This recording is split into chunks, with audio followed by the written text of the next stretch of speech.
And welcome back, everyone. The appreciation of the Naira against the dollar in the last few weeks has sparked some level of hope and confidence in the CBN. But can this be sustained? What does this mean for the nation's economy? Now, to help us make sense of it all, I am now being joined by Edoigiawerie. He's a startup business lawyer, a financial analyst. He joins us in the studio. Thank you so much for joining us on Politics Tonight. Thank you for having me. So, for a lot of Nigerians, this is good news. As we've seen the Naira appreciate in the past 3 weeks, we've seen that appreciation at about 28%. There was a time where it was almost 2,000 Naira. It dropped to about 1,400 thereabout, and now, very close to about 1,200. What is responsible for this? Well, multiple factors, but we must give credit to the central bank governor and his team for being a bit ingenious. And I said it here a couple of months back when they came on board. I said the leadership must now look at some measure of fiscal engineering. Doing the same thing and expecting a different result, it just means insanity, right? So I like the fact that they've looked at the factors and applied some level of ingenuity to resolving the issues. But what I would commend the CBN governor for is his approach to the issues. Rather than a fire brigade approach, he took a multifaceted approach, addressing the immediate needs and addressing the structural defects. So more like, let's look at the root cause, no band-aid effect, right? That's raised a lot of criticisms. Of course, people are impatient. Of course, people are feeling the brunt. And everybody wanted some immediate end to the issues. But I like the fact that he stuck to his gun and said, look, there's no immediate end in sight. And the issues are structural, right? And are deep-rooted. And you have to address those issues. But what has happened in the immediate? A couple of things have been done. The backlog, FS backlog owed to companies over 7 billion have been cleared.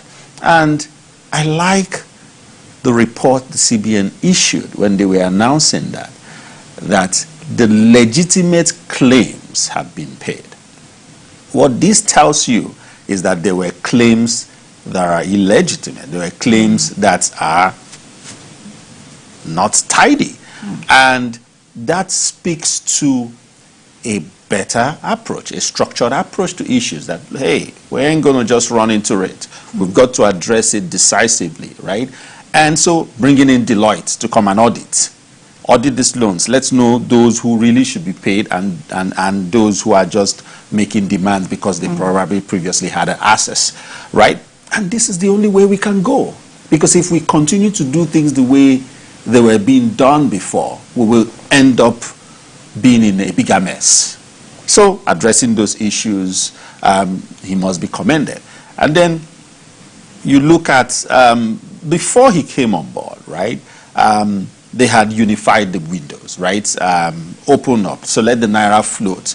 And really, CBN's, the role of the Apex Bank, I think for a very long time, they've played in the scene, rather than regulating the scene. I was just going to ask if we're now saying how, if the CBN has reevaluated its policies in terms of its regulation. Of course. So it's now going back to look at my primary role as the Apex banker is to regulate and not to play in the scene, right? And not to serve as a henchman, so to speak, for want of better language, for other active players, right?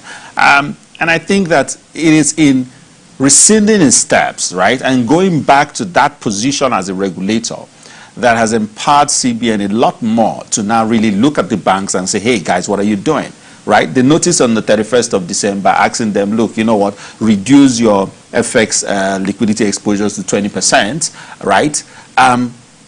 Compelled the banks to push out over 7 billion FX, which they had been keeping, right? And these are all the things that have now come into the market. Already the window is open, right? There are no two rates. So you don't have people who are shopping for a CBN rate to now go to the parallel market to sell at a higher rate. So that was maintained and actively implemented. And then you now have intentional situation. And you must also look at the fact that why has the Naira continued to weaken, right? What are the indices that have led us to where we are? If you don't look at it, there's an adage that says if you don't know where rains the EBIT, you probably will not know where it stopped, right?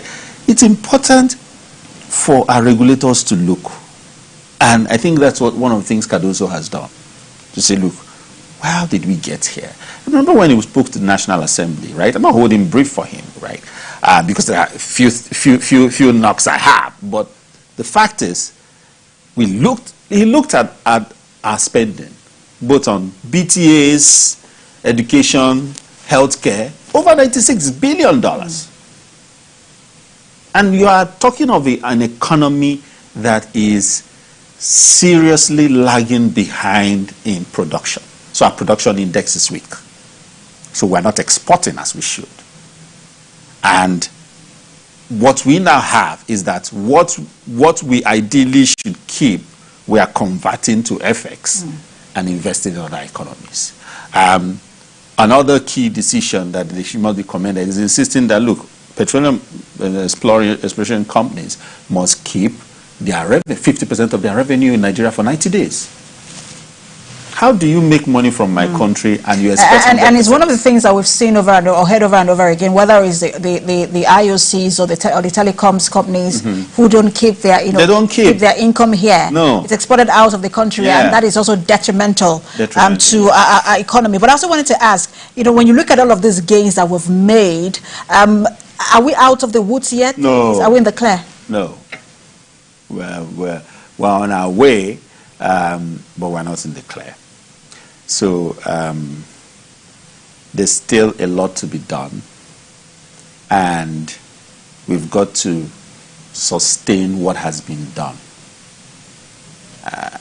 And I like the fact that the regulators, the Apex Bank, is playing its role as a regulator and is being clearly apolitical, clearly technical in the performance of its responsibilities and its obligation to the economy and to the nation in general.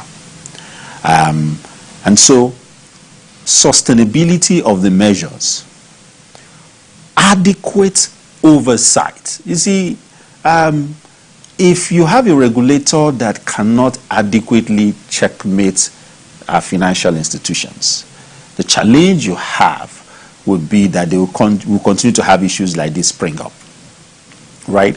I was excited when I was reading the papers a couple of days ago, and I saw that Guadabe, the BDC chairman, was writing the CBN governor and said, look, reduce the rate you're selling to us, because what we are buying for, we can't even sell for that, right? And ensuring that, so it looked as if, there was no hope. How do you hit these people? These people will fight you back. But when you sustain a position and you make it very clear, you find that people either fall in line or they leave the scene. And so it is important for CBN to sustain that position. Today, yesterday or so, they sold at 1,110 Naira. With instruction to the BDCs not to sell more than 1.5% above what they have bought, right? Now, how do you monitor that? Working with law enforcement. Let's not go to Binance and checkmating illicit inflows into this country. Again, right? It's something that I was going to ask you. We'll get to the issue of Binance, but when you talked about the Guadabe reaching out to the CBN governor, isn't it also a matter of he that must come to equity must come with clean hands? That there is probably there is transparency in the system, and they say, look, if we see the transparency, then perhaps we'll work with him. That's what Cardoso has done. What all Cardoso has tried to do, right? Again, I say I'm not holding brief, but all I can see from the chipsets is trying to make the system that has hitherto been shrouded in so much fogginess, for want of better language, and get it crystal clear, right? Clear out all the fogs and let people see. Transparency. You know, make rules, stick to those rules, and explain the rules. And ensure that the rules are not panic-centered, but are long-term, right? So you can't, so in an economy like ours, with the unique challenges we have, you can't have a regulator that panders to every loud panic. But you need a regulator that thinks things through and stays on course. And that's what CBN has got to do, right? Working closely with the coordinating minister of the economy, I do hope that there is a synergy, right? And you see, the economy is not what you politicize, because everybody bears the brunt. Everybody bears the brunt, and it's like throwing a stone in a market square. You don't know who is going to hit. Have you seen that synergy you just talked about in terms of the fiscal and monetary policies? I think perhaps maybe for the first time, we're having a CBN governor that speaks more than the Minister of Finance. He rarely speaks. He speaks when he needs to. And the last time we heard him speak was when he was at LBS talking about how talking about the ways and means which has now been paid, and that was the last time he also spoke. But when you look at the body language and how the economy is going, do you think that there is some sort of synergy in terms of the fiscal and monetary policy? So I'll throw that question back to you, even though you are the one asking questions that I am answering. Have you seen or noticed friction? Because the first thing to understand if there's a synergy is divergent communication. I haven't seen it. As far as the economy is concerned, right? You don't hear CBN saying one thing and the minister insinuating another thing. So which means that in law, something we call consensus addendum, there's a meeting of minds, right? And really, it's not about whether the minister is coming now to speak. What's happening behind the scenes? Talk is cheap. You can speak for all you care. If people don't feel the impact, grant all the press conferences. So imagine if the CBN governor was calling a press conference today to explain to Nigerians that, oh, Eid Mubarak, but dollar is 3,000, we're still working to bring it down. Because I asked because even with the previous administration, we see many times where the Minister of Finance will say, I was not aware. That's why I said, have you seen friction? Policy, especially with the Naira redesign, where she came out and said, look, no one told me that was going to happen. That's why I asked you, have you seen friction? Have you seen mixed signals? Have you seen different communication? Right? And the first sign of a coordinated team is when they speak one language. Right? If you get mixed signals or different people saying different things, it's a sign that they don't have their house in order, right? Cardoso has come out very clearly with his policies, has followed through to them, and we have not seen political interference. We have not seen any counter communication from the coordinating minister of the economy, or even any minister or any member of government, right? Which means bring a technocrat. Give him the responsibility, let him do it. Once he has shown that he knows what he's doing, allow him do what he needs to do. Let him report back to you and explain if there are issues, but let him do his job. So what we have is a CBN governor who is being allowed to do his job. How long that will be, time will tell. We're also in the time of so many, what people now call social media economists. A lot of people who seem to think that they understand the economy, and some Nigerians are also worried in this regard as to whether are we back to where we used to be with the previous CBN governor who was intervening. Some people say, look, is the CBN intervening, or is the value of the Naira being determined by market forces? So what you have today is that with the BDC's request to CBN, is showing that market forces are determining the value of the Naira. Now, like I said, we are far from the end of the end of the tunnel, right? But one of the things that we've seen is a concerted approach to getting there, right?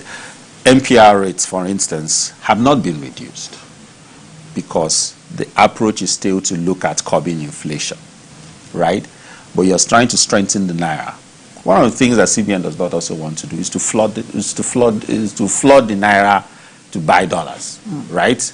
Or whatever be the case.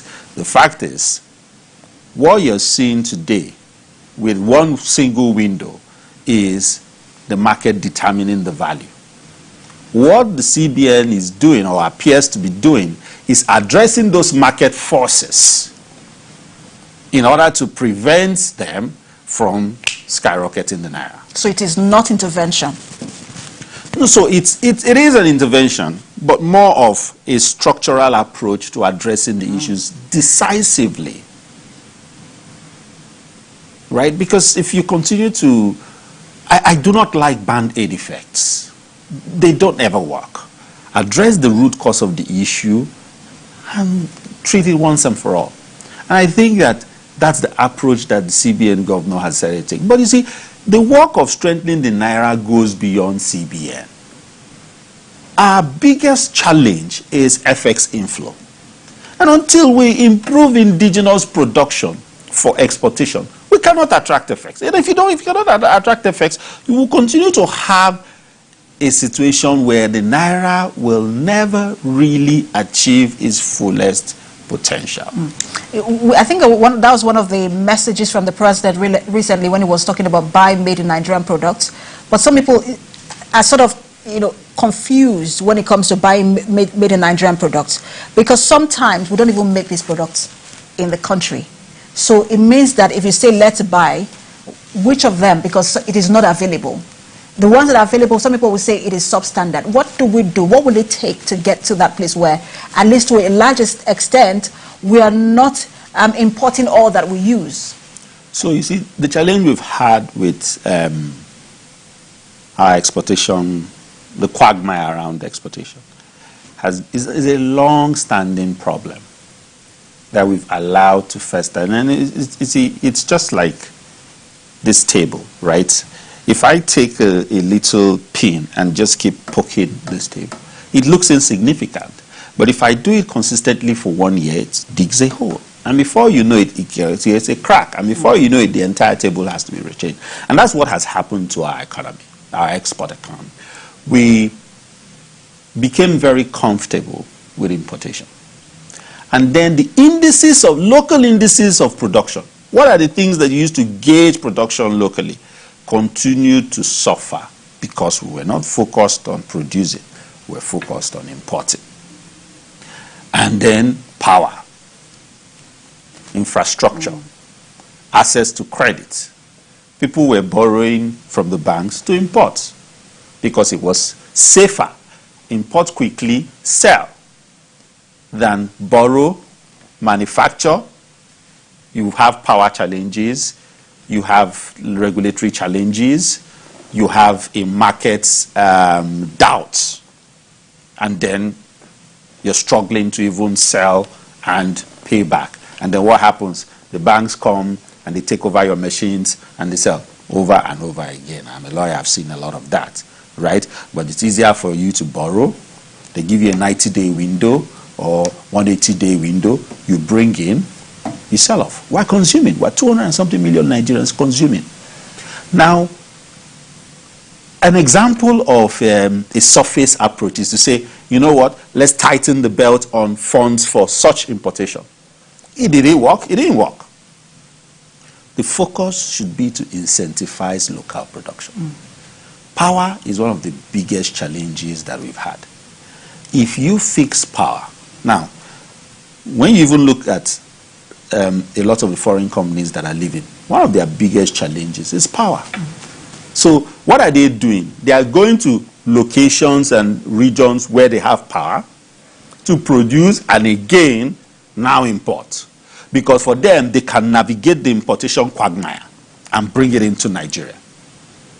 But they cannot navigate the challenges they face producing locally.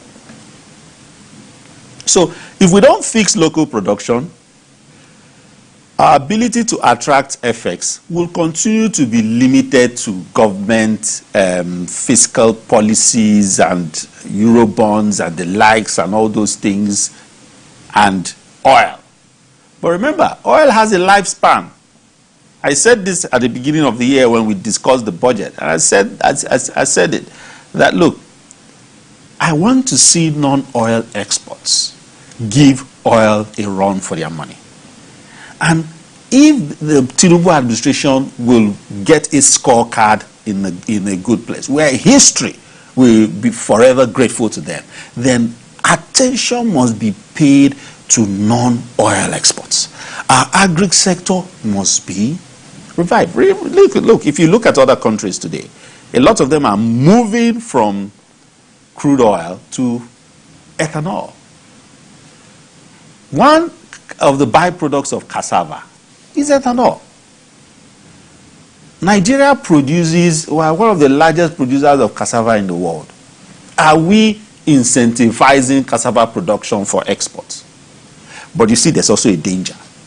If government focuses too much and everybody's attention is on exports, then indigenous production, indigenous consumption becomes a problem. So we also have to balance it to ensure that garri does not become too expensive because we are preparing for export. But we have arable land, right? Fix that. And I have always said something.